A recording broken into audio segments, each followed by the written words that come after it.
ખબરોમાં બન્યા રહેવા માટે બેલ આઇકોન દબાવો અને એબીપી અસ્મિતાને સબસ્ક્રાઇબ કરો. પ્રદ્યુમનસિંહ જાડેજાની સાથે વાત કરશું. પ્રદ્યુમનસિંહ, તમારી જીત થઈ છે, કોને શ્રેય આપશો જીતનો?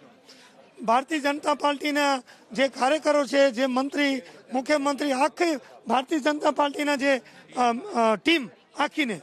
અચ્છા, બીજી સૌથી મહત્વની વાત કે અબડાસામાં એક ધારાસભ્ય બીજી વાર જીતતો નથી.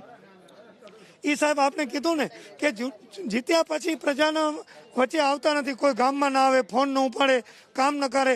તો હું એક એક ગામમાં એક એક જ્ઞાતિને વચ્ચે હું રહેલો છું, એટલે આ એનું પરિણામ છે સાહેબ.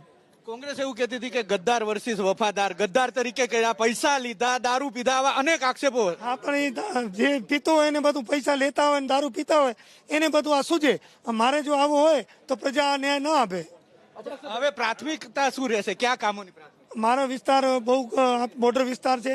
મેન તો ખેડૂતો માટે પાણી છે, નર્મદા માટે પ્રયત્ન રહેશે, રોજગારીનો પ્રયત્ન રહેશે, પછી માલધારીનો, ટ્રકોનો જે પણ પ્રશ્ન છે સરકારમાં, અને સરકાર ઉપર મને પૂરેપૂરો વિશ્વાસ છે. જે અમારા સ્થાનિક પ્રશ્ન છે એના 100% પૂરા કરવાનો કોશિશ કરશું.